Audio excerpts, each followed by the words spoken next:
non seulement que la prière est bénéfique pour nous, mais nous allons nous rendre compte que dans toute situation dans laquelle nous nous trouvons, nous avons besoin de prier. Alléluia. Il n'y a pas une situation dans laquelle où je peux me passer de la prière. Et le texte de Jacques 5, à partir du 13e verset jusqu'au 18e verset, nous dit tout. Est-ce qu'on peut les lire ensemble? Quelqu'un parmi vous est-il dans la souffrance? Qu'il prie. Quelqu'un est-il dans la joie? Qu'il chante des cantiques. Verset suivant. 14.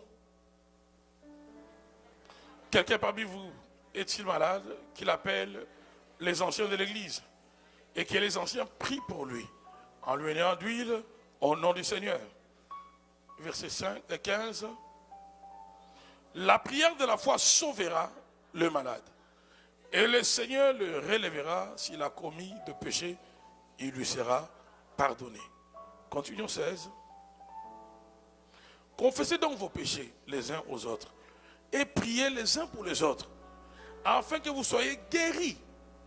La prière fervente du juste a une grande efficacité. Et a une grande efficace. Verset 17.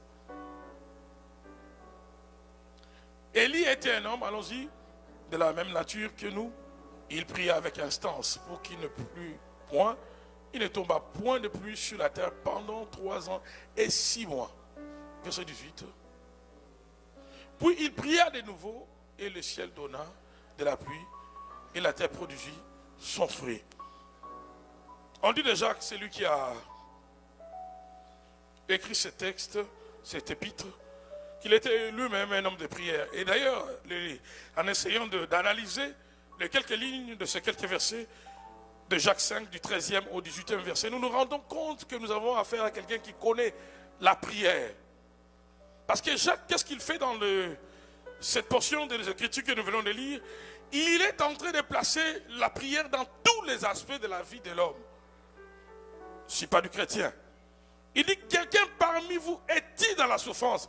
Qu'il prie. Dans la souffrance, la prière à sa place.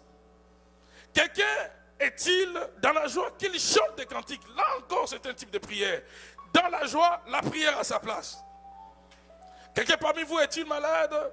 Qu'il appelle les anciens de l'église et que les anciens prient pour lui en lui appliquant de l'huile au nom du Seigneur. Même celui qui est incapable de prier, même pour celui-là, la prière à sa place. Pourquoi? Parce que d'autres personnes peuvent faire la prière à sa place alors que lui il est incapable. Mais ceux qui feront la prière à sa place attireront la guérison dans sa vie. Même celui qui est incapable de prier, j'insiste, même pour celui-là, la prière à sa place. Verset 15e, qu'est-ce qu'il dit? La prière de la foi sauvera le malade. La prière de la foi sauvera le malade. La prière de la foi sauvera le malade. Et le Seigneur le relèvera. S'il a commis des péchés, le pardon lui sera accordé. Des déclarations très fortes faites par Jacques. Il dit que si quelqu'un est malade et qu'on a fait une prière pour cette personne avec foi, la personne sera guérie. Et Jacques est en train de démontrer dans le verset 15e que la prière non seulement apportera la guérison physique à la personne malade, mais la prière qu'on aura fait pour la personne malade, si cette maladie avait comme origine le péché de mauvaises actions de la personne, la prière va même absorber ces péchés-là. La prière va même amener le pardon qui était à l'origine de la maladie. Mais on ne peut pas mesurer l'impact de la prière. On ne peut pas mesurer l'impact de la prière. On ne peut pas délimiter la prière, mon frère. On ne peut pas délimiter la prière, ma soeur. Le malheur avec des chrétiens, on veut être fort, mais sans prière. On veut remporter le combat sans prière. On veut percer sans prière. On veut aller loin sans prière. On veut avoir des couples stables sans prière.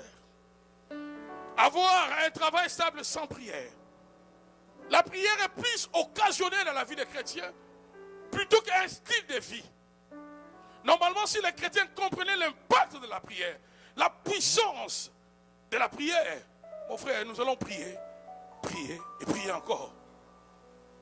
La prière est ignorée par les chrétiens. C'est ça le malheur de l'église aujourd'hui. La prière est ignorée. Les pasteurs ne prient pas. Les hommes de Dieu ne prient pas. Ça commence déjà par ceux-là qui doivent servir des modèles. Actuellement, il y a peu de hommes de Dieu qui se donnent à la prière. On n'a qu'à voir comment sont nos églises, comme des chambres froides. On donne plus de place à l'organisation, ce qui n'est pas une mauvaise chose. On donne plus de place à d'autres détails dans l'église qui ne sont pas non plus mauvais, mais qui ne doivent pas précéder ni remplacer la prière. Il n'y a rien qui peut remplacer la prière dans une église. Est-ce qu'on peut dire amen et bien avec moi? Je répète, il n'y a rien qui peut remplacer la prière dans une église. Et du reste, Jésus-Christ lui-même a dit que ma maison ne sera pas appelée un lieu de rencontre. Ma maison ne sera pas appelée, je ne sais pas moi, une entreprise des hommes. Mais ma maison sera appelée une maison de prière. Une maison de prière. Normalement, l'église où les gens doivent venir doit être le lieu où la prière est en train de bouillonner. Mais allez-y dans plusieurs églises, vous allez voir. Vous allez vous poser la question, est-ce que je suis au cimetière? Est-ce que je suis dans la présence de Dieu? Le diable, avec l'église, avec les chrétiens, avec les conducteurs spirituels. Voilà pourquoi nos églises aujourd'hui sont devenues des aéroports, des lieux où le diable opère facilement. Parce qu'il n'y a pas la prière. Or, la prière, d'après les quelques versets que je viens de lire avec vous, lorsqu'elle est pratiquée, l'impact de la prière, nous ne pouvons pas le mesurer. Lorsqu'elle est réellement pratiquée dans une vie, dans une famille, dans une église, dans une nation, lorsque la prière est pratiquée, les résultats, nous ne pouvons pas le mesurer. La quantité des résultats, nous ne pouvons pas les mesurer. La souffrance aujourd'hui ne quitte pas les chrétiens. On peut dire, voilà, que c'est une école. Oui, il y a des souffrances qui sont une école voulue par Dieu. Mais comme j'aime dire, pourquoi le Seigneur te maintiendra longtemps dans une souffrance permanente? Pour tirer quelle gloire? Tu commences à arriver au soir de ta vie, toujours dans la souffrance. Au début, c'était la souffrance. On pouvait comprendre si cette souffrance pouvait prendre une portion de ta vie. Mais si ta vie commence à se définir que par la souffrance, c'est qu'il y a un problème. Alléluia. Voilà pourquoi Jacques, d'entrer dans son texte, dans Jacques 13, il dit que quelqu'un parmi vous est-il dans la souffrance? Déjà là, il dit qu'il prie. Qu'il prie. Est-ce que tu peux dire avec moi dans la souffrance? Je dois prier. Encore plus fort, dans la souffrance, je dois prier. Quelqu'un parmi vous est-il dans la souffrance? Il y a des gens qui souffrent mais qui ne prient pas. Même quand Dieu lui donne l'occasion de venir à l'église pour prier. Non, ce sont les gens qui sont le plus dérangés lorsqu'on allonge un peu la réunion de 15 minutes, de 30 minutes. Mais ils ont des problèmes sérieux. Ils ont des combats sérieux.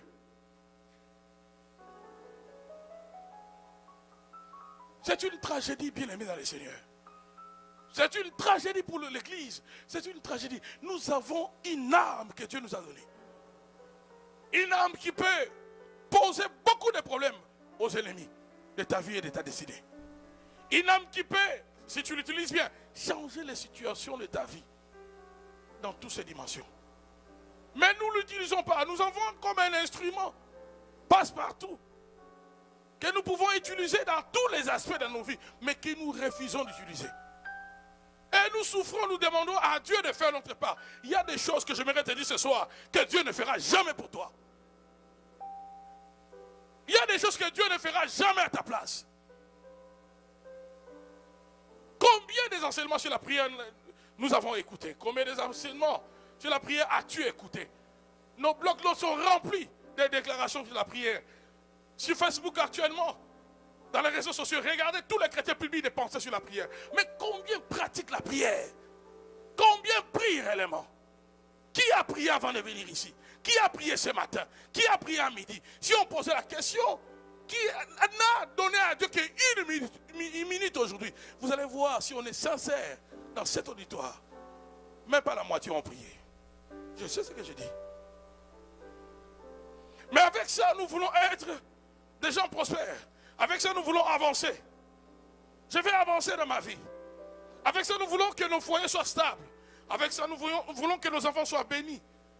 Avec ça, nous voulons que l'atmosphère de notre destinée soit différente. Quand moi, pendant la prière, je privilégie autre chose, il n'y a rien qui peut remplacer la prière. Il n'y a rien qui peut remplacer la prière. Je le dis de temps à autre. Mon épouse est là, dans ma maison. Je ne peux pas commencer un moment de détente sans prier. Je ne mets jamais la détente avant. Non. D'ailleurs, hier, je suivi un film avec mon épouse. Avant cela, nous avons bombardé la prière. On a bombardé. Alléluia. Alléluia. Je ne peux pas vous dire ce que je peux pas être. Je ne serai pas à l'aise de passer ici devant, vous enseigner des choses que moi-même je ne pratique pas. Non. Je suis mal à l'aise de commencer un moment de détente sans avoir prié au préalable. Il faut d'abord nourrir mon esprit. Je sais d'abord, je connais la réalité de ma vie.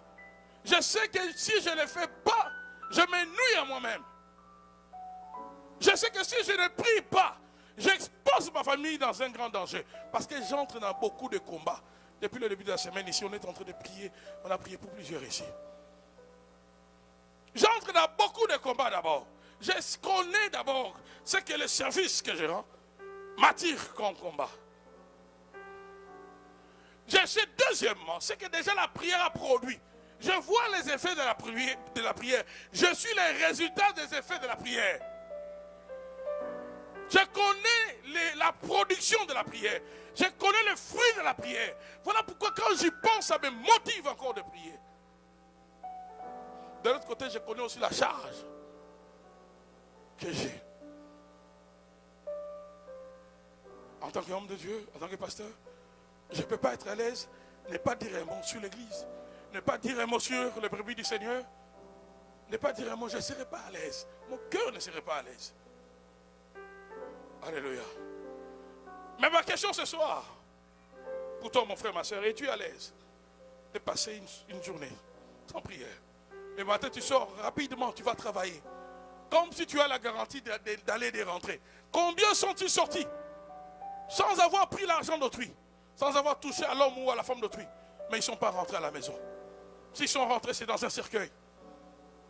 Aujourd'hui, l'Occident où on est venu se réfugier, on croyait que c'était un lieu où on serait dans la tranquillité. Mais on se rend compte qu'on est plus dans l'insécurité aujourd'hui. On se rend compte qu'on est plus dans l'insécurité aujourd'hui en Occident. Tu peux sortir, mais tu n'as pas la garantie de rentrer. On a fui le bruit de balles en Afrique, en Haïti, par-ci, par-là. On a fui la faim. On est venu ici mangeant, mais toujours avec des craintes, avec l'incertitude du lendemain. L'incertitude ne nous quitte pas. Mais avec toutes ces réalités, bien aimés dans le Seigneur, la prière reste une pratique qui est moins, permettez-moi cette tautologie, pratiquée chez les chrétiens. La prière n'est pas pratiquée, n'est pas vécue par les chrétiens. On veut la facilité. On veut qu'on prie pour moi. Au lieu que moi-même, que je puisse payer les prix. Dis au voisin, il y a des choses qu'on fera pour toi. Mais il y a d'autres choses que tu feras toi-même, pour toi. Est-ce que tu peux le dire maintenant, moi? Il y a des choses que je dois faire pour moi-même. Mais il y a d'autres choses pour lesquelles j'aurai besoin de mon prochain. Il y a des choses, mon frère, ma soeur, Dieu s'arrangera. même si le pasteur te promet, même si l'apôtre et le prophète te promet, Dieu s'arrangera. Qu'il y ait des gens qui changent des églises parce qu'ils pensent que il y aura un pasteur avec un bâton magique. Oui, Dieu solutionne les problèmes par nos mains. Mais combien sont venus aussi avec des problèmes qui rentrent avec leurs problèmes? Alléluia. Il y a des solutions qui viendront simplement par tes genoux. Toi-même, tes genoux. Toi-même. Pas les genoux du pasteur, non, non, non. Pas les genoux d'un prophète au Ghana ou quelque part. Non, toi-même, tes genoux. Que celui qui souffre ou qui est dans la souffrance, qu'il prie. Quelqu'un est dans la joie, qu'il chante les cantiques. Alléluia. Des tableaux différents, la souffrance et la joie. Souvent on est dans la joie, pourquoi? Parce qu'on a les résultats. Lorsqu'on est dans la joie, parce que on était, je suppose, dans une situation qui était peu agréable. Tout d'un coup, Dieu a intervenu, la situation est devenue agréable. Je suis dans la joie. On est aussi dans la joie lorsqu'on obtient les résultats dans un domaine dans lequel on a attendu longtemps. Mais là encore, lorsqu'il y a la joie, la Bible dit, il faut prier, il faut chanter, il faut le louer. Il y a des gens qui oublient Dieu lorsque Dieu les visite. La joie ici peut être un signal qu'il y a une réponse de Dieu dans ta vie. Peut-être un signal qu'il y a un exaucement d'une requête dans ta vie. La joie ici peut être un signal que l'équilibre que tu as cherché, tu l'as obtenu maintenant. La joie ici démontre qu'il n'y a pas de soucis, il n'y a pas d'inquiétude. Il y a la satisfaction. Je suis content de ma vie. Je suis content de ma santé. Je suis content de ma famille. Mais maintenant, la question que j'aimerais me poser, quand tu es dans cet état-là, quand Dieu te répond, quand Dieu te guérit ta maladie, quand Dieu te donne le travail, quand Dieu te donne l'argent, quand Dieu te donne les opportunités, est-ce que Dieu ou la prière a-t-elle encore sa place dans ta vie? Beaucoup ont jeûné, beaucoup ont prié. Comme je le disais, si tu es né en Occident ici, tu ne comprendras pas ces choses. Mais combien on fait des 40 jours de jeûne, 40 jours, jour pour jour, sans se rendre compte. Seigneur, Seigneur, ouvre-moi cette porte-là. Pour l'Europe, pour l'Amérique. Seigneur, je te servirai. On a juré. On arrive en Occident. Maintenant, Dieu te donne. Il a ouvert cette porte. Non seulement ça, Dieu t'a donné une situation. Dieu t'a donné les moyens que tu n'avais pas. Est-ce que Dieu a encore sa place dans ta vie? Est-ce que la prière est encore pratiquée que lorsque tu étais dans la souffrance, dans le manque? Vous allez vous rendre compte que nous-mêmes chrétiens, nous nous nuisons à nous-mêmes. Alléluia. J'étais quelque part, ça fait très longtemps, lorsque je venais d'arriver ici, au Canada, dans un auto avec un couple, et ce couple-là était en train de me rappeler comment, lorsqu'ils étaient dans leur pays, comment ils priaient, comment ils jeûnaient, comment ils servaient le Seigneur, comment ils aimaient ces moments-là. J'ai senti le Saint-Esprit en colère en moi. Je me suis contenu, je me disais, sûrement ils vont changer de sujet. Mais ils ont continué, oh non, vraiment on servait le Seigneur. Chérie, tu vois, à l'époque, tel pasteur, oh là là, on faisait ceci, on faisait cela. Et directement la question bombe est montée dans ma bouche. Je dis, maintenant, qu'est-ce que vous faites? Maintenant, où est-ce que vous servez le Seigneur? Oh non, vraiment, ici on est dessus, on est dessus. On est dessus. Ici, les pasteurs en Occident, ils ne sont pas sérieux. Ah bon, ceux qui sont restés en Afrique, ils sont tous sérieux. Il y a des chrétiens qui se sont mis dans des chambres froides. Avec comme justification, il y a trop de problèmes dans les églises. Il y a trop de problèmes avec les pasteurs. Il y a trop de problèmes. Et le problème, il y en aura toujours. Mais lorsque tu enlèves la prière de ta vie, tu te nuis à toi-même. Il y a certains retards qui ne seront jamais comblés. Il y a certains retards, j'aimerais bien les dire et bien les formuler. Il y a certains retards de la destinée qui ne seront jamais comblés. Et trop souvent, nous ralentissons notre marche lorsque nous nous séparons, nous détachons de Dieu en en justifiant notre attitude par rapport à la méchanceté des hommes. Regardez-moi ici, s'il vous plaît. Nous ralentissons notre marche. Tu ralentis ta destinée. Lorsque tu te justifies en pointant du doigt à un frère, une soeur, j'ai arrêté de prier parce que tel m'avait mal regardé. Ah bon, le regard de quelqu'un t'empêche de prier. Alléluia.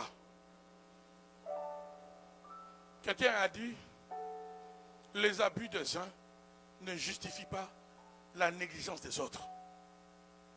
Les gens peuvent abuser. Ce n'est pas une raison pour toi que tu commences à négliger. Il y a des choses que nous négligeons parce qu'on nous a affectés négativement, on nous a blessés. Oh non, moi je ne vais plus prier. Il y a des chrétiens qui se sont mis au froid. Ils attendent un problème. Que le problème arrive.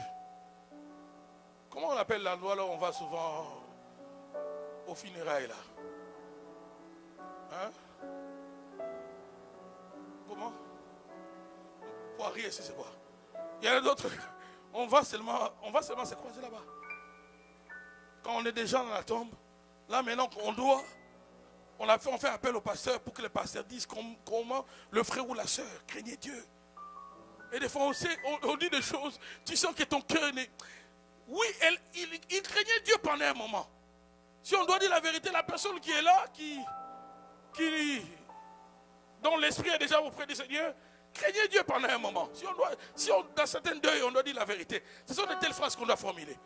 Oui, il craignait Dieu pendant un moment, mais depuis qu'il était ici, il a abandonné, elle a abandonné. Alléluia. Le but de mon message ce soir, mon frère, ma soeur, c'est de te révolter. Tu dois savoir que la prière a sa place dans ta vie. Il n'y a pas un aspect de ta vie pour lequel tu dois te passer de la prière.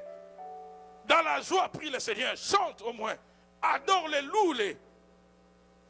Et si toi dans ta vie ça va, verset 14 nous démontre, ça peut aller dans ma vie, mais ça peut aussi mal aller dans la vie de mon voisin. Alors, dans la vie de mon frère ou de mon voisin, son problème peut être une source, une raison, j'allais dire, de ma prière. Je peux prier pour celui qui ne peut pas prier. Je peux soutenir mon frère qui ne veut pas donner son cœur à Christ. Où sont encore ces gens? Ces gens qui peuvent passer des heures et des heures dans des chambres comme pour nous autres. Il y a eu des gens qui ont prié. Il y a un ami que j'ai perdu. Il est aujourd'hui auprès du Seigneur. Mais à un certain moment dans l'adolescence, j'avais abandonné le Seigneur. Mais cet ami m'aimait beaucoup. Mais je sais qu'il priait pour moi. Il priait pour moi. J'avais une Bible Scofield à l'époque. Je lui avais prêté, quand je ne voulais plus de la prière, je lui avais prêté cette Bible. Il exploitait la Bible et j'avais vu, avant sa mort, j'avais repris la Bible. J'avais vu tout ce qu'il écrivait. Il me soutenait des fois, il venait à la maison, il faisait vraiment comme si rien n'avait changé dans ma vie, afin de me ramener à Christ. Où sont les gens aujourd'hui dans l'église qui peuvent se donner la peine pour une soeur, pour un frère, pour une famille, dans le souci que Dieu le touche, dans le souci que Dieu le sorte de telle ou telle situation? Où sont ces hommes et ces femmes qui peuvent prendre les fardeaux des autres afin que Dieu apporte la solution dans la vie des autres? Aujourd'hui, on est plus là pour s'entretuer. On est plus là pour voir des fautes. On est plus là pour se mettre le bâton sur les roues. On est plus là, dès que l'autre fait quelque chose, on froisse le visage. Lui n'est pas digne. Finalement, qui est digne? Vous dites amen, hein? Vous savez que j'ai dit vrai? Alléluia. Si toi dans ta vie ça va, peut-être dans la vie de l'autre, ça ne va pas.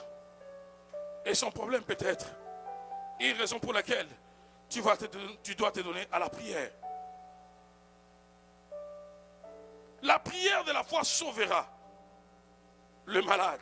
Nous avons la garantie, nous avons la promesse que la prière amènera la guérison. Il y a des solutions qui viendront que par la prière.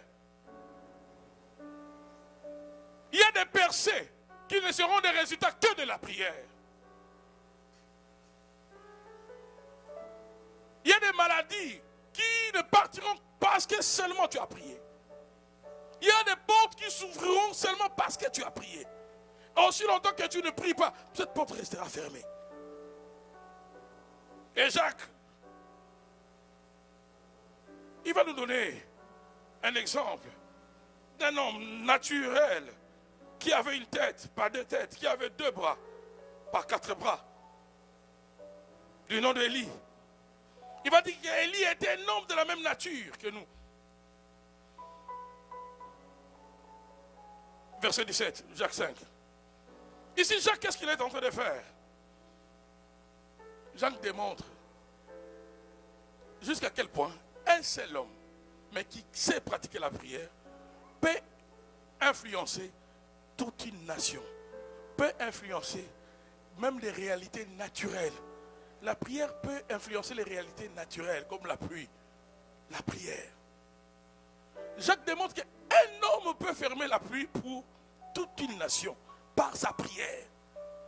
Donc la prière peut donner à l'homme le pouvoir d'influencer la nature pour toute une nation. Est-ce que vous êtes avec moi? Alléluia. Il dit ceci.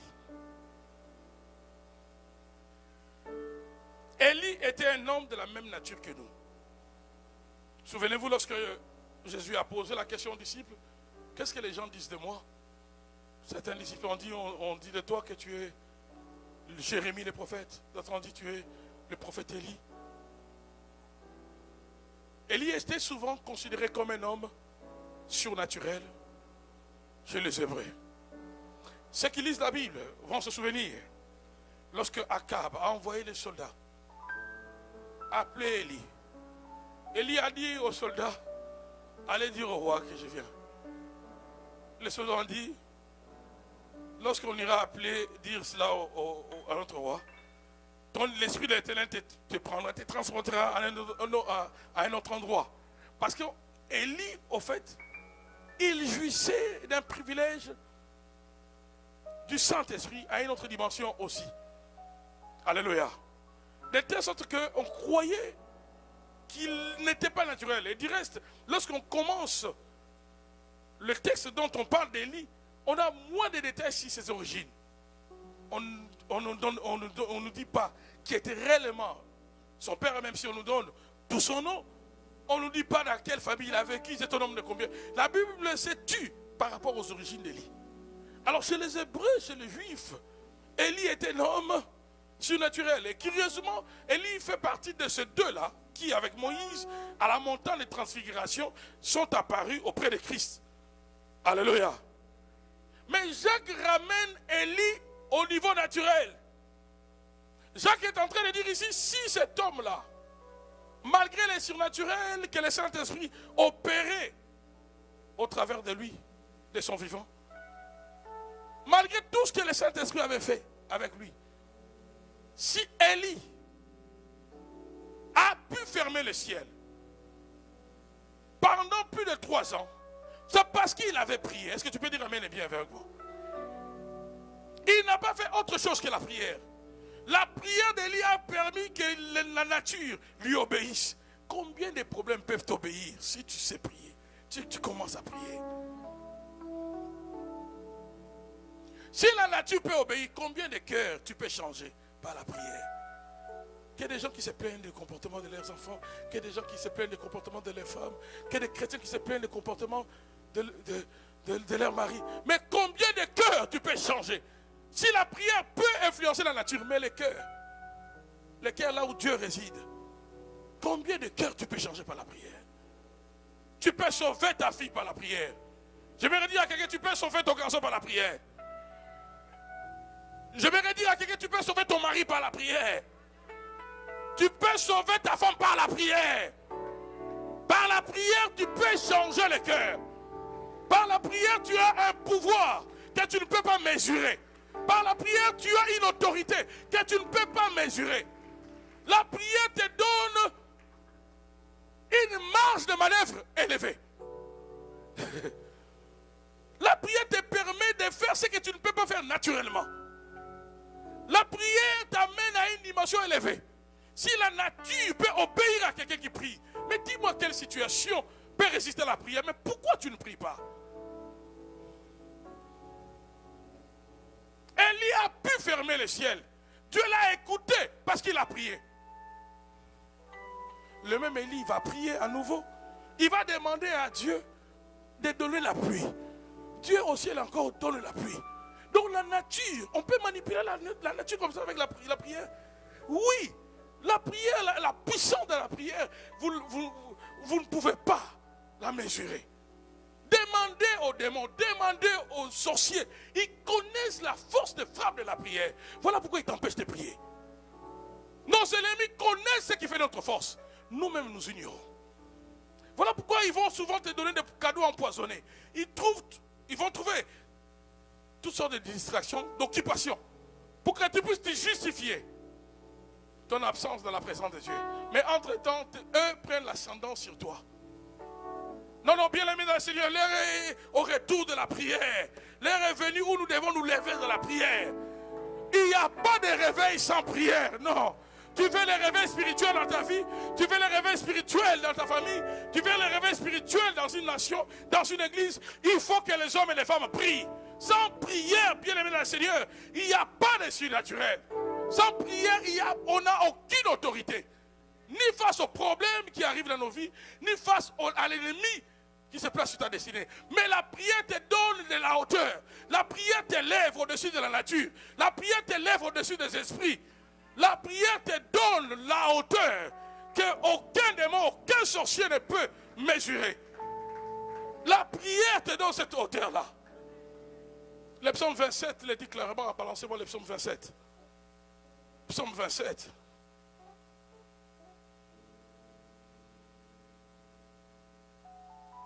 Psaume 27. L'Éternel est ma lumière et mon salut, de qui aurais-je crainte? Est-ce qu'on peut les lire ensemble? L'Éternel est le soutien de ma vie, de qui aurais-je peur? Verset 22, et le verset 2, pardon. Quand des méchants s'avancent contre moi pour dévorer ma chair, ce sont mes persécuteurs, mes ennemis qui chancellent et tombent. Verset 3. Si une armée s'est campée contre moi, mon cœur n'aurait aucune crainte. Si une guerre s'est levée contre moi, je serai malgré cela plein de confiance. Hier, je partageais avec mes parents juste cette portion-là. Je serai malgré cela plein de confiance. Il remontait un peu, il dit, si une guerre s'est levée contre moi, il dit pas que je serai confiant, mais il dit plein de confiance. Donc quand une guerre s'est levée contre David, il avait la certitude que je vais l'emporter. Pourquoi? Verset 4e. Verset 4e. Je demande à l'Éternel, voilà les secrets. Une chose que je désire ardemment, je voudrais habiter toute ma vie dans la maison de l'Éternel pour contempler la magnificence de l'Éternel et pour admirer son temple. Verset 5e. Car il me protégera dans son tabernacle. Le tabernacle ici, symbole de la présence de Dieu, symbole de la prière. Car il me protégera dans son tabernacle au jour du malheur. Il me cachera sous l'abri de sa tente. Il m'élèvera sur un rocher. Verset 6e. Et déjà ma tête s'élève sur mes ennemis qui m'entourent. Tu ne peux pas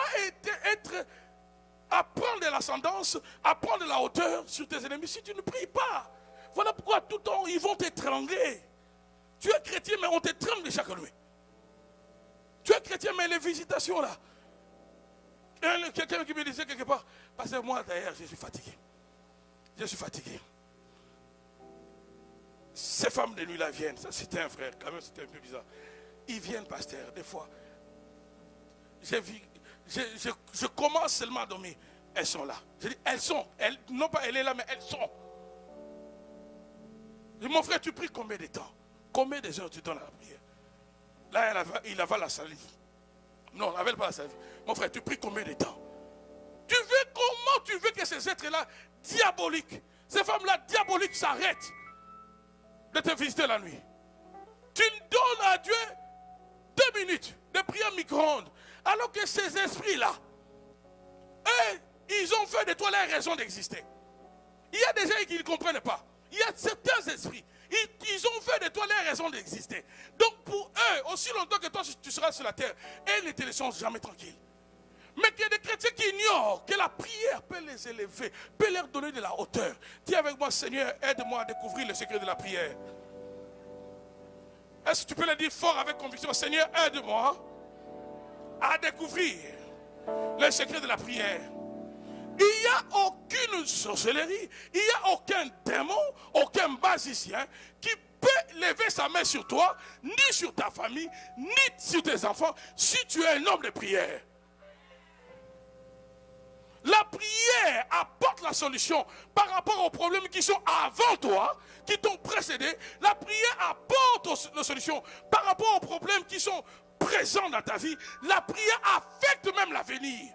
La prière peut te précéder, déjà frayer les chemins à un endroit, à un niveau de ta vie que toi tu n'es pas encore arrivé. L'impact de la prière, nous ne pouvons pas la mesurer.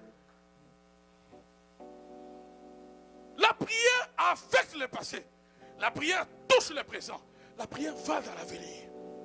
N'avez-vous pas lu dans 2 Chroniques? Salomon est en train de marchander avec Dieu. Salomon a 2 Chroniques, il a fait la prière.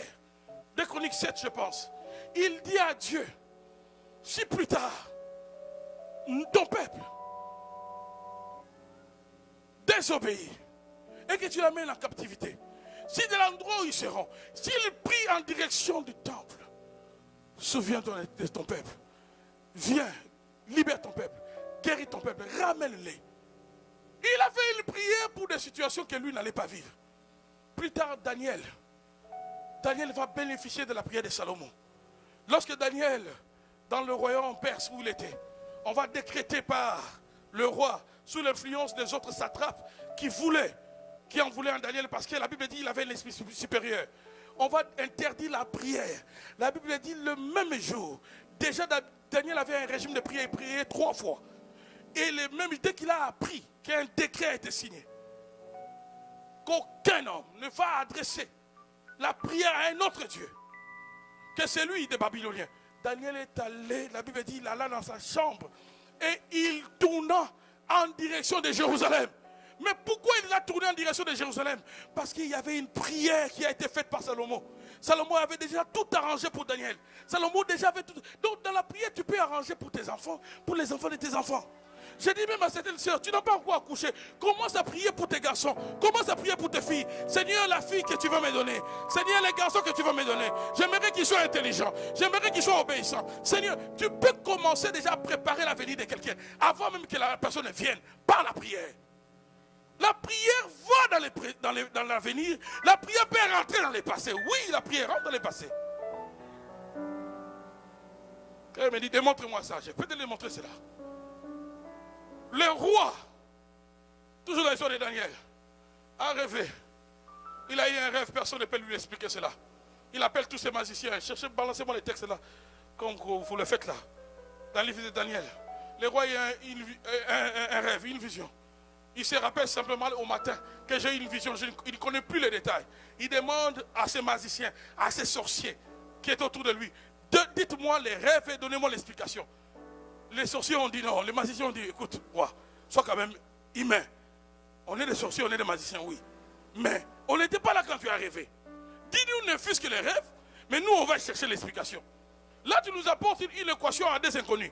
On ne connaît pas les rêves et on doit aussi te donner l'explication. Ça a énervé le roi, il a compris par sa situation que tous ces petits sorciers-là avaient des limites. J'aimerais te dire que tous tes ennemis ont des limites. Il y a des problèmes qui dépassent tes ennemis. Il y a des situations qui les dépassent. Alléluia. Cet oncle-là qui maudit tout le monde a des limites. Il y a des problèmes qui les dépassent. Il y a des hauteurs qui les dépassent. Mais un homme de prière, lui, il ne fait que monter. La Bible dit, Daniel a dit au roi, donne-moi un temps. Ne tue personne, même les magiciens, les sorciers là. Grâce à moi, vous allez rester en vie. Alléluia. Daniel va prier le Seigneur. Dieu va faire ceci. Dieu va ramener Daniel dans les pensées, dans les passés. Daniel va avoir le rêve du roi, comme si lui il était dans la tête du roi. Dieu va lui montrer les rêves du roi et Dieu va lui donner l'explication. Dieu les ramène dans le passé pour qu'il puisse avoir un rêve que quelqu'un avait fait dans le passé. Et non seulement ça, Dieu lui donne l'explication. La prière, mon frère, ça va dans le futur. La prière, ça rentre dans le passé. S'il y a un problème passé qui me dérange, la prière est la solution. C'est ce que je suis en train de dire depuis tout à l'heure. S'il y a un problème du passé qui affecte ta vie, tu crois que ce problème ne laissera plus ton avenir comme il se devait. La prière est la solution. Lève-toi et prie. Jeûne et prie. Alléluia. L'heure est venue, bien aimé dans le Seigneur, où nous devons utiliser toute la puissance la marge de manœuvre que Dieu nous donne au travers de la prière, nous devons en faire bon usage. Alléluia. Nous devons en faire bon usage. C'est directeur au travail qui jusque-là ne fait que pour promouvoir les autres, qui ne te voient pas. Tu peux les mettre dans ta prière. Tu n'as pas besoin d'aller voir les magiciens qui mettent leur numéro de téléphone avec des noms bizarres derrière les journaux de métro ou bien les journaux de Montréal. Là. Tu n'as pas besoin d'Abdouli et consorts. Tu n'as pas besoin de tous ces charlatans. Ce sont des petits joueurs. Il y a ici au milieu de vous des gens qui ont amené des dossiers. On a travaillé cela. On travaille. C'est parce que beaucoup aussi ne veulent pas témoigner. Dorénavant, on va mettre un cahier en signe quand même. Signe, compris, et puis tu vas témoigner. Quel est le cas pour lesquels j'ai dit aux gens, non, attends, ne pleure pas. Ne pleure pas. On va travailler la personne. On va travailler ces directeurs-là. On va travailler ta femme. On va travailler ton mari dans la prière. Si les magiciens peuvent changer les cœurs de quelqu'un par des sortilèges, par le fétiche, changer le cœur de quelqu'un, le faire haïr sa femme et ses enfants, nous par la prière, je peux ramener à moi le cœur de mes enfants, le cœur de ma femme, le cœur de mon mari. C'est parce que vous ne comprenez pas le marge de manœuvre que Dieu vous donne par la prière. Vous vous étonnez des petits magiciens qui soulèvent les chaises. Tu peux faire plus que ça par la prière. Tu peux ramener le cœur de quelqu'un. Tu peux changer le cœur de quelqu'un. N'avez-vous pas lu l'histoire de Néhémie? Il cherchait à aller reconstruire la muraille de sa ville. Mais les chansons, son travail était auprès d'un roi. La Bible dit il pria. Il ne va rien dire au roi, mais il a prié que Dieu touche le cœur du roi. Le roi a vu Néhémie passer. Néhémie sûrement était en train de dire Dieu touche son cœur quand je passe là. Qu'il ne soit pas tranquille. Oui, il n'était pas tranquille. Il voit Néhémie, il appelle Néhémie. Qu'est-ce qui ne va pas? Dieu lui donne à Néhémie l'occasion en or qu'il voulait. Il y a des opportunités qui viendront seulement parce que tu sais créer cela dans la prière. Par la prière, tu peux créer des opportunités. Tu crées. Il y a des gens qui restent comme ça. Tu penses que le mariage là viendra comme ça. Parce qu'on a prophétisé. Non, non, non, non. Il y a des opportunités. Crée ça dans la prière. Seigneur, vraiment, c'est dimanche. Là, je prie dans le métro, partout. Seigneur, que cette beauté-là soit remarquable. Ah. Ce ne sont pas des prières. Non, non, je ne te parle pas de lavage. Oh, on t'a lavé par qui? Non, non, non. D'abord, c'est humiliant qu'on peut te laver. Non, la prière va te laver. Tu te laves dans la prière. Que tout ce que Dieu a mis en toi, aucun homme, aucune femme n'a vu, Dieu fera que quelqu'un puisse le voir. Alléluia. La prière est capable de t'amener dans cette dimension-là. Mais pratiquons la prière. Tu n'as pas besoin de courir derrière quelqu'un. Tu n'as pas besoin de courir derrière moi. Tu n'as pas besoin de courir derrière un pasteur, un prophète. Non. Ma mère est là, ça tombe bien. Je le dis souvent ici. Nous sommes ce que nous sommes parce que les parents ont payé les prix. À un certain moment, en cherchant la délivrance des enfants, on a vu des charlatans de tout genre. Je ne peux pas mentir d'ailleurs, elle est là aujourd'hui. Tout genre de charlatans. On a cherché la maison, sentait la sang. Pourquoi? Parce que les parents cherchaient la délivrance. Pourquoi la délivrance? Parce qu'il y avait des esprits humains qui projetaient les enfants. Une tante peut commencer à parler. La même tante qui est venue la journée demander de l'argent. La nourriture, on lui a donné. La nuit, elle vient là. Elle possède le corps. Elle commence à parler. Alléluia. Alléluia. Voilà pourquoi quand certaines personnes nous critiquent pour arrêter de parler de la délivrance, je n'ai pas un autre message. Je parlerai de le message que Dieu m'a donné. Oui, oui, oui, je parle du message. Pendant que toi, tu veux que j'arrête, comment je peux arrêter? Que je prêche quoi? Je peux te parler de tout. Il reste tout homme de Dieu peut prêcher le plein évangile. Mais il aura toujours un message sur lequel il va revenir. Tu veux un exemple? Béni, il peut prêcher sur tout. Il reviendra toujours sur le Saint-Esprit. Demande maintenant à Béni d'arrêter de parler du Saint-Esprit. Alléluia. J'ai eu mon pasteur, le patriarche Jacques-André Vernon. Il peut prêcher tout. Il va finir toujours par la repentance. Dans une église où pratiquement tout le monde avait donné son cœur à Jésus. Mais vous pouvez passer 6 mois. Il vous parle que sur la repentance. Des fois je me demandais, mais il veut qu'on donne le cœur à Jésus combien de fois? Quand Dieu donne un message à un homme de Dieu, Il peut prêcher les pleins évangiles, mais il reviendra toujours dans les terrains dans lesquels Dieu l'a oint. Voilà pourquoi un prophète reviendra toujours dans le domaine prophétique. Tu peux critiquer la prophétie, mais lui, c'est ça la matière. Quand Dieu a affecté ma vie, quand Dieu a affecté ma famille par la délivrance, c'est le message que j'ai, parce que j'ai vu ce qu'on était et ce qu'on est devenu. Je crois que par moi, Dieu peut délivrer, Dieu peut libérer. Accepte-moi, n'accepte pas, c'est ton problème. Mais entre-temps, ceux qui acceptent bénéficient de la grâce, la même grâce que Dieu a libérée, qui a changé ma vie, qui a changé ma famille, c'est la même grâce que Dieu libérera. On est passé par plusieurs charlatans. Jusqu'au jour où le Seigneur a commencé à parler par ma soeur pour motiver les parents à prier. Des fois, elle-même est tombée, les parents chassent ses esprits. Et c'était bizarre, on chasse les esprits, mais la même bouche où Dieu parlait, où le démon parlait, Dieu commence à parler. La même bouche. Prenez 40 jours de jeûne, dormez par terre. Vous venez là au salon, vous alitez. La maman là-bas, les papas, les enfants au milieu. 40 jours. Vous devez vite quitter le salon le matin parce qu'il y a les travailleurs qui doivent venir, ce qu'on appelle les domestiques à l'Afrique. Ils doivent venir travailler, ils ne doivent pas comprendre ce qui se passe. Des fois, les enfants, on mange, papa va travailler pendant des semaines et prend du café avec son pain. Chaque soir. Ils étaient fatigués de faire appel aux prophètes, aux apôtres. Il y a des problèmes. Les 90% de ta vie, les 90%, je vais le dire bien, des problèmes de ta vie, trouvons la solution par tes genoux. Jusque-là, tes problèmes sont échangés parce que tu as les yeux par-ci, par-là. Par-ci, par-là. Tu peux venir prier ici. Demain, va prier là où tu veux aller prier. Mais ce n'est pas pour autant que les problèmes viendront. Si la prière n'est pas un style de vie dans ta propre vie. Quand on a commencé à chercher le Seigneur, quand les parents ont commencé à chercher le Seigneur, comme eux-mêmes, il n'y a pas eu un pasteur, il n'y a pas eu un prophète. Eux-mêmes, Dieu a commencé à solutionner les problèmes. Les problèmes, à les solutionner. À les solutionner. Alléluia. Dieu a commencé à solutionner les problèmes. Dieu a commencé à frapper tous ceux qui venaient là dans les ténèbres par la sorcellerie. Dieu a commencé, parce que des fois Dieu les laisse quand quelqu'un a trop souffert. Voilà pourquoi je me redis, même ceux qui vont me suivre. Tu es dans les ténèbres, attention, tu attaques les élus de Dieu. Notre Dieu est impatient, est un Dieu patient, mais sa patience a des limites. Des fois, quand Dieu commence à exécuter maintenant sa colère, tu as fait trop souffrir ma fille. Tu as fait trop souffrir cette famille. Dieu va te retrancher.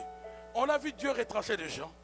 Jusqu'au jour où la toute dernière, une tante est venue, comme ça au grand jour, demander pardon. Demander pardon, pour qu'elle reste en vie. Elle était consciente que si elle ne demande pas pardon, c'est lui qui a frappé tous ses compagnons petit José, allait aussi les frapper. Alléluia.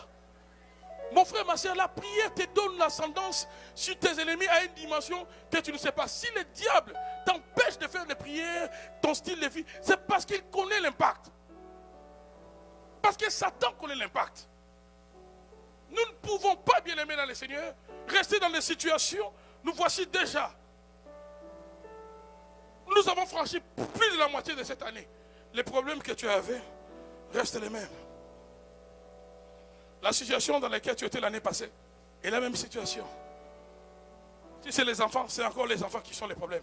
Si c'est toi les problèmes, tu es encore dans les problèmes. Si c'est la femme, c'est la femme.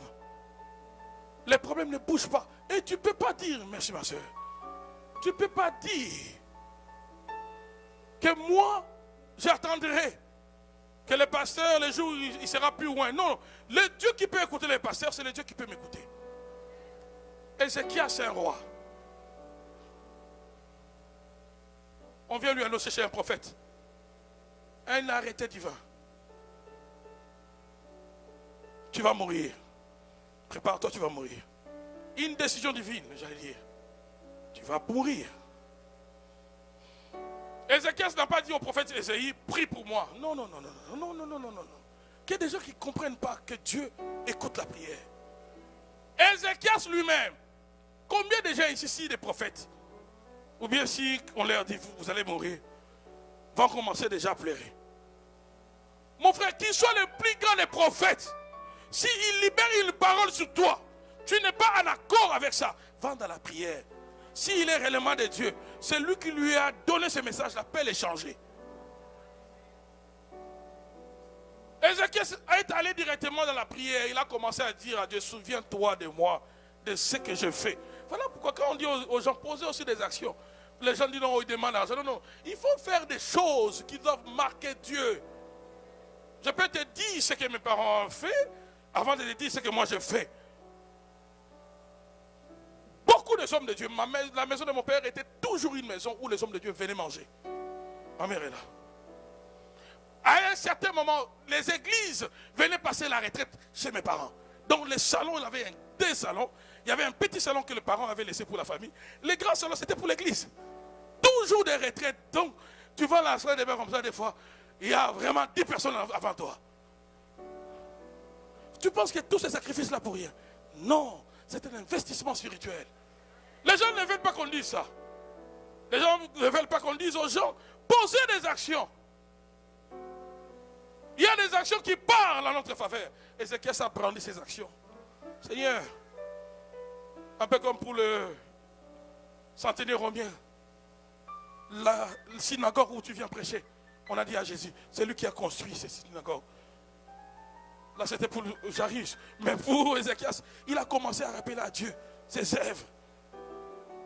La Bible dit que le prophète Ésaïe était encore dans le cours du palais royal. Dieu lui a dit, petit, retourne là-bas.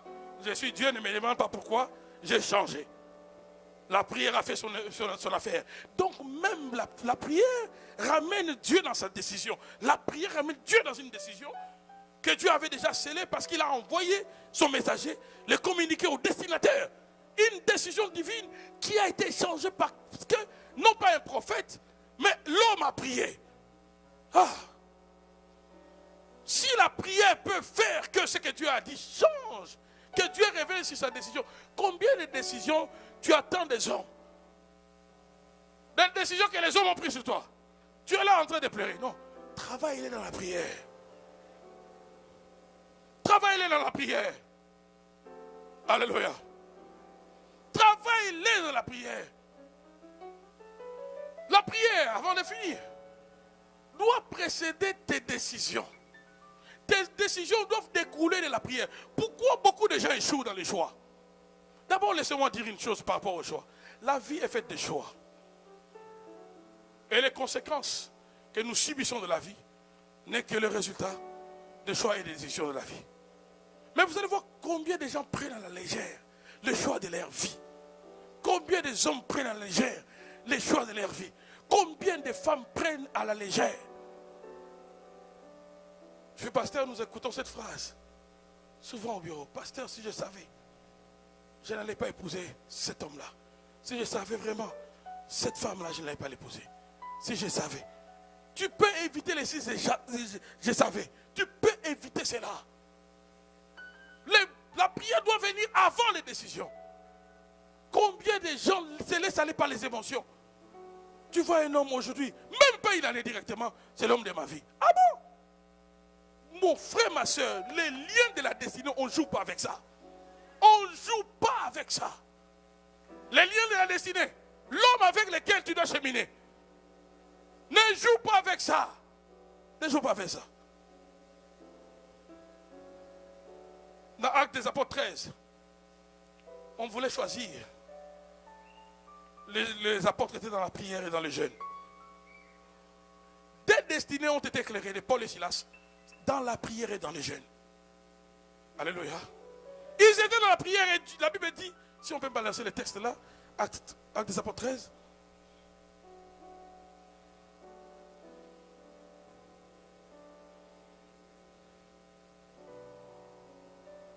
Voilà. Pendant qu'ils servaient le Seigneur, est-ce qu'on peut le lire ensemble s'il vous plaît? Pendant qu'ils servaient le Seigneur dans leur ministère et qu'ils jeûnaient, le Saint-Esprit dit, mettez-moi à part Barnabas et Saul pour l'œuvre à laquelle je les ai appelés. Des destinées ont été éclairées dans l'atmosphère de la prière. Il y a des gens qui veulent prendre des décisions sur leur destinée, mais ils ne comprennent pas dans quelle atmosphère tu dois prendre les bonnes décisions. Il y a des gens qui ont pris de mauvaises décisions, qui doivent transiter dans les bonnes décisions, mais ils ne comprennent pas que les décisions qui m'ont plongé dans les problèmes où je suis, je les ai pris sans Dieu. Mais maintenant, il veut encore prendre une décision pour passer dans une autre situation meilleure qu'avant, mais il applique les mêmes méthodes. Oh, même la nature nous apprend que les mêmes causes produisent les mêmes effets. Si celui que tu critiques, celui que tu rejettes, tu l'as eu par tes yeux.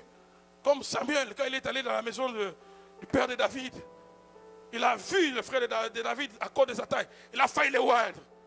Si c'est ta vue qui t'a conduit dans cette fosse, c'est encore ta vue qui te conduira dans l'autre fosse. Tu risques de passer d'une fosse à l'autre.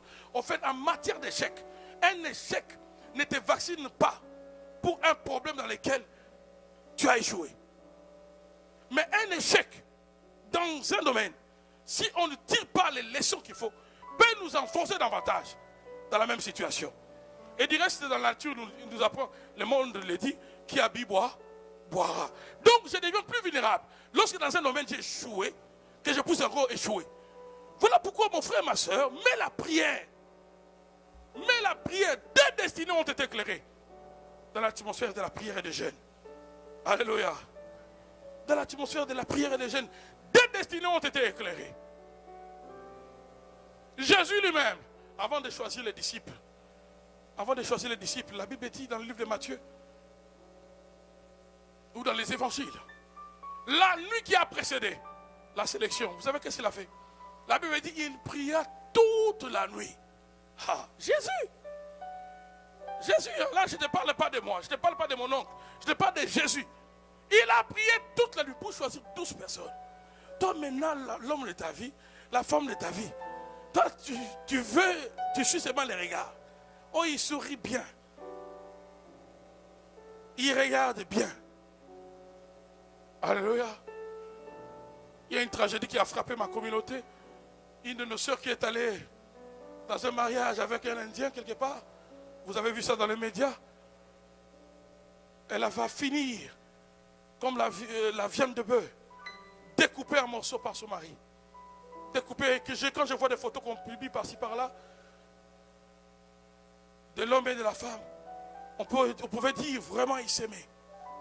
Est-ce que cette fille qui est aujourd'hui auprès du Seigneur, est-ce qu'elle savait le cœur de cet homme-là? Quel est ce problème-là qui peut t'amener à tuer, à découper? D'ailleurs, tout homme qui lève la main sur la femme, c'est un homme que le ciel doit chicoter directement, sans passer par l'entremise de quelqu'un. Vous ne dites pas amen, hein? Tout homme qui lève la main sur une femme a le cœur du diable. Donc tu n'as pas besoin. Non, a le cœur du diable. Même si cette femme-là fait le mal, pourquoi tu vas la tuer? Alléluia. On fait de mauvais choix. Tu vas tomber sur un tueur comme ça. Parce que tu as suivi la couleur de peau. Oh non, le moustache. Sourire. Mon frère, tu vas faire un mauvais choix parce que tu suis la couleur. Alléluia. Tu vas faire un mauvais choix. Parce que tu ne comprends pas que la prière doit précéder tes décisions. La prière doit venir avant. Lève ta main droite, dis Seigneur Jésus, apprends-moi à te laisser la place, la première place, avant tout dans ma vie. Avant mes décisions, avant mes choix. J'aimerais dire à ceux qui me suivent ici et même partout, dans le monde bien aimé dans le Seigneur, dans le domaine des sentiments. Je sens l'insistance dans mon cœur, je dois le dire pour quelqu'un, mais la prière d'abord. J'ai appris de l'aîné de la foi, dans les domaines des relations, il vaut mieux avoir un amour intelligent qu'un amour aveugle. L'amour intelligent, même avant même de prier, te permet de bien analyser déjà les données que tu as. Les probabilités de combat. Jésus a dit, quelqu'un qui veut construire une maison doit calculer la dépense. Quelqu'un qui veut aller en guerre doit mesurer si son armée et l'armée adverse Si son armée peut faire le poids. Jésus a dit, si tu te rends compte que ton armée ne peut pas faire le poids, va faire la paix. C'est ça la sagesse. Des fois, nous négligeons ce qui doit faire notre force. On prend l'indispensable, on le place dans les divers. Ce qui est indispensable pour toi, mon frère, ma soeur, c'est d'abord Dieu dans ces problèmes-là. C'est d'abord Dieu dans ces domaines-là. Tu es là, tu sens que dans ta vie, ça ne marche pas, je ne perce pas. Ça fait des années que je suis en Occident. Je ne perce pas. Seigneur, je te sers. Cet homme ne vient pas. Seigneur, ton problème se résout dans la prière. Luc 18. Priez toujours et jamais se relâcher. C'est ça la clé. Pasteur, Pasteur, on est maintenant habitué. Oui, je te dirai, ma soeur, prie encore. Mon frère, prie encore. La prière n'est jamais assez. La prière n'est jamais assez. Et c'est ainsi que Paul a dit aux Thessaloniciens, priez comment ça? Ce n'est jamais assez. La prière n'est jamais assez. Dis avec moi, la prière n'est jamais assez. Il n'y a pas des excès d'étapes dans la prière. Il n'y en a pas. Si les excès d'étapes sont défendus et considérés comme un péché, dans matière de prière, Dieu dit non, vas-y un peu plus. Que ça déborde dans ta vie. Priez sans cesse. Prie. Alléluia. Prie. Il n'y a aucun esprit. Il n'y a aucun homme qui peut t'arrêter. Si tu pries, je voulais exploiter Ephésiens 6, 18, on va voir ça même prochainement. Mais laissez-moi finir ce message sur cette note-là. Il n'y a aucun esprit qui peut contrôler ta vie si tu sais mettre tes genoux par terre. Il n'y a aucun homme qui peut bloquer ta vie si tu sais mettre tes genoux par terre. La prière est l'antidote à tous tes problèmes. Tous tes problèmes ont besoin de la prière comme remède. La prière est l'action que tu dois plus poser dans ta vie. Dans tout problème, dans toute situation de ta vie, même dans les moments de détente, la prière a sa place. La prière a sa place.